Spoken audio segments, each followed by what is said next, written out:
Wildfire suppression in the United States has had a long and varied history. For most of the 20th century, any form of wildland fire, whether it was naturally caused or otherwise, was quickly suppressed for fear of uncontrollable and destructive conflagrations such as the Peshtigo Fire in 1871 and the Great Fire of 1910. In the 1960s, policies governing wildfire suppression changed due to ecological studies that recognized fire as a natural process necessary for new growth. Today, policies advocating complete fire suppression have been exchanged for those who encourage wildland fire use, or the allowing of fire to act as a tool, such as the case with controlled burns.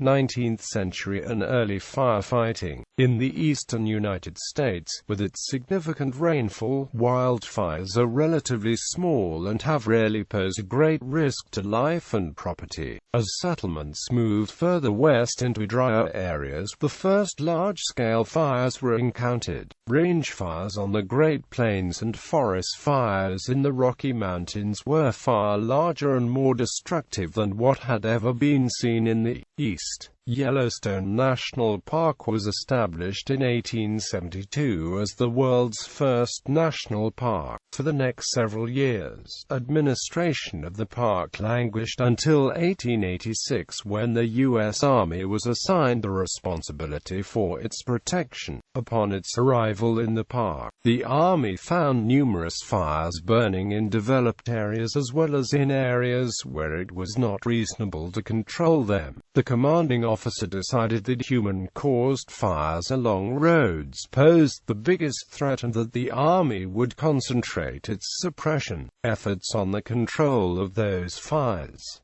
There were not enough soldiers to fight all of the fires. Thus came the first conscious decision by a manager of federal land to allow some fires to burn while others were controlled. The policy of fire suppression was also applied to Sequoia, General Grant, and Yosemite National Parks when they were established in 1890, and Army patrols were initiated to guard against fires, livestock trespass, and illegal logging. A number of catastrophic fire events over the years greatly influenced fire management policies. The worst loss of life in United States history due to a wildfire occurred in 1871 when the Peshtigo Fire swept through Wisconsin, killing more than 1,500 people. The Santiago Canyon Fire of 1889 in California, and especially the Great Fire of 1910 in Montana and Idaho, contributed to the philosophy that fire was a danger that needed to be suppressed. The Great Fire of 1910 had burned 3 million acres, destroyed a number of communities and killed 86 people, and this event prompted various land management agencies to emphasize wildfire suppression. U.S. government land agencies, including the National Park Service, generally followed the fire management policies established by the U.S. Forest Service, which oversees the majority of the nation's forestlands.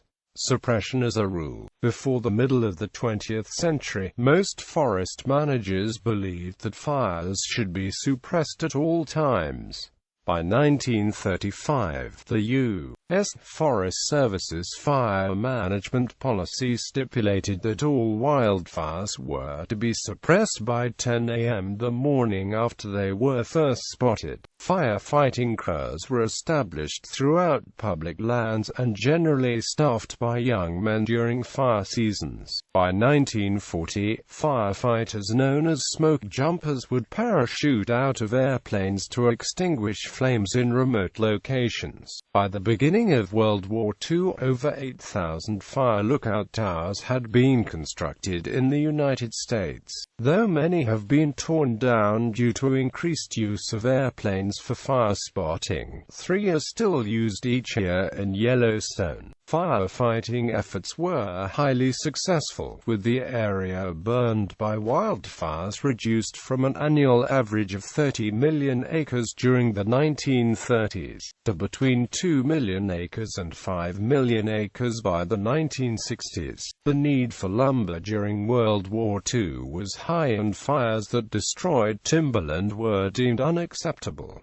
In 1944, the U.S. Forest Service developed an ad campaign to help educate the public that all fires were detrimental, using a cartoon black bear named Smokey Bear. This iconic firefighting bear can still be seen on posters with the catchphrase, "Only you can prevent forest fires." Early posters of Smokey Bear misled the public into believing that western wildfires were predominantly human-caused. In Yellowstone, human-caused fires average between 6 and 10 annually, while 35 wildfires are ignited by lightning. Some researchers, as well as some timber companies and private citizens, understood that fire was a natural state of affairs in many ecosystems. Fire would help clean out the understory and dead plant matter, allowing economically important tree species to grow with less competition for nutrients. Native Americans would often burn woodlands to reduce overgrowth and increase grasslands for large prey animals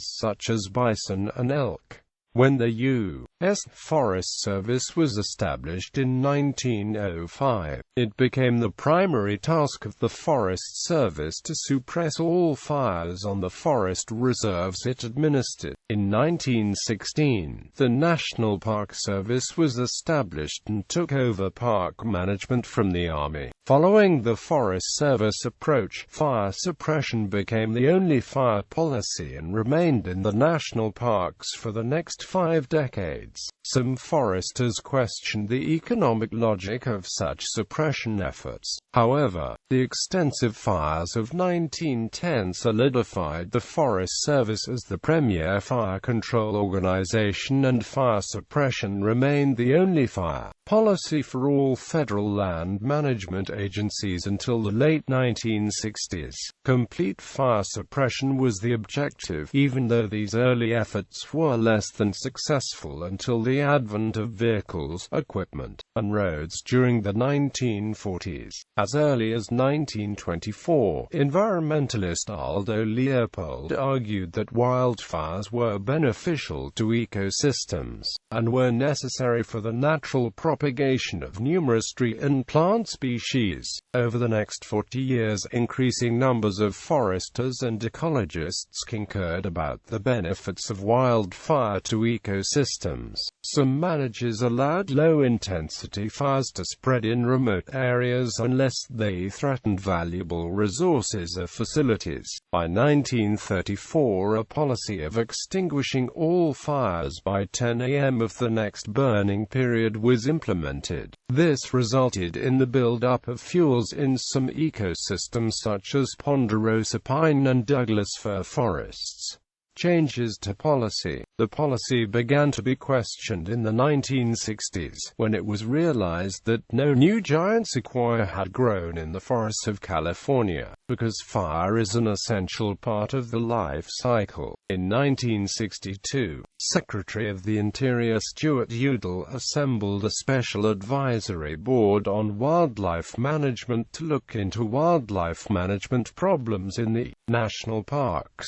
This advisory board wrote what is now referred to as the Leopold Report, named after its chair, zoologist and conservationist A. Starker Leopold, which did not confine its report to wildlife, but took the broader ecological view that parks should be managed as ecosystems. The passage of the 1964 Wilderness Act encouraged the allowance of natural processes to occur, including fire. Afterwards, the National Park Service changed its policy in 1968 to recognize fire as an ecological process. Fires were to be allowed to run their courses as long as they could be contained within fire management units and accomplished approved management objectives. Several parks established fire use programs, and policies were gradually changed from fire control to fire management. The Forest Service enacted similar measures in 1974 by changing its policy from fire control to fire management, allowing lightning fires to burn in wilderness areas.